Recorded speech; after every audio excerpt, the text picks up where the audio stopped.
back to our channel. So today in this video we are going to discuss about how to sync daily habits with Google Calendar. So without wasting much of our time, let's get straight into the video. So if you want to sync daily habits with your Google Calendar, all you got to do is simply go to Google Calendar.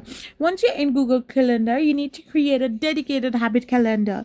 You need to simply set up recurring events for each habits. Example, workout, read with specific times. You can also use color coding for clarity and leverage notification and event description for tracking completion, like adding a tick mark, and this will turn habits into scheduled commitment.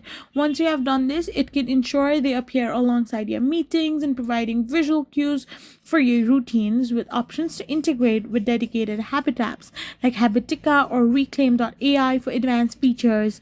So this way you can simply sync daily habits with Google Calendar. I hope you found this video helpful, so don't forget to hit that subscribe button and to give us a thumbs up. We will be back again with more informative videos. Thank you for watching and stay tuned for our next video.